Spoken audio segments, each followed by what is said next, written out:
वर्ग 3 से वर्ग 8 तक के सरकारी विद्यार्थियों को अगर हिंदी पढ़ने और लिखने की भी जानकारी नहीं हो और मौलिक गणित बताने के लिए अगर शिक्षा विभाग को एक अभियान चलाना पड़े तो यह शिक्षा विभाग का दुर्भाग्य कहा जाए अथवा इसे विद्यालयों की नकारा हालत माना जाए।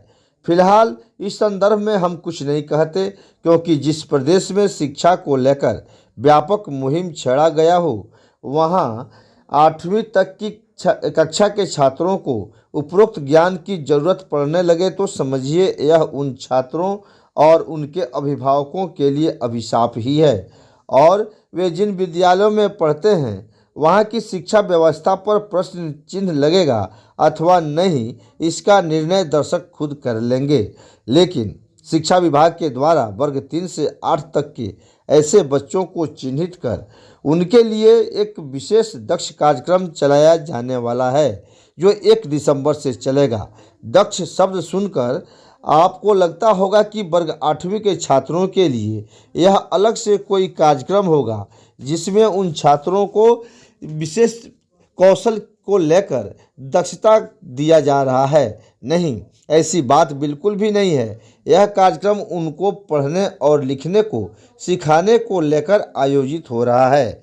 अब यह प्रश्न है कि वर्ग 3 से क्लास पास करते करते वर्ग 8 तक चले गए और उनको न तो धाराप्रवाह हिंदी ही आती है और न तो अंग्रेजी वर्णमाला का ही ज्ञान है, तो वे वर्ग 3 से 8 तक कैसे चले गए यह आप खुद समझिए। इसमें किसी को कुछ कहने की आवश्यकता नहीं है। इस खबर का उद्देश्य यह नहीं है कि दक्ष कार्यक्रम खराब है, बल्कि यह कार्यक्रम बिहार की शिक्षा व्यवस्था हेतु बिल्कुल आवश्यक है, कारण कि शिक्षा व्यवस्था की स्थिति को आप भी जानते हैं। जोर से बोलिए। किस क्लास में पढ़ती हैं? अच्छा, ये बताइए कि आप लोग को विद्यालय से कभी भ्रमण पर गए हैं बाहर? अरे कभी गए हैं बाहर? नहीं गए हैं। इस साल तो गए नहीं गए हैं? पिछला साल नहीं? अच्छा, तो कोई ऐसा लड़का है कि जो विद्यालय परिभ्रमण में गया हो बाहर कभी? हैं? एक मिनट सुनो।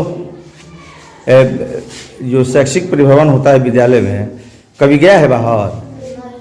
कभी नहीं गया है। तुम लोग किस क्लास में तुम लोग हैं? 7वां में? 6ठा में? कौन सा से पढ़ा स्कूल में? दूसरा से पढ़ रहे हैं और दूसरा से अभी तक नहीं गए हैं?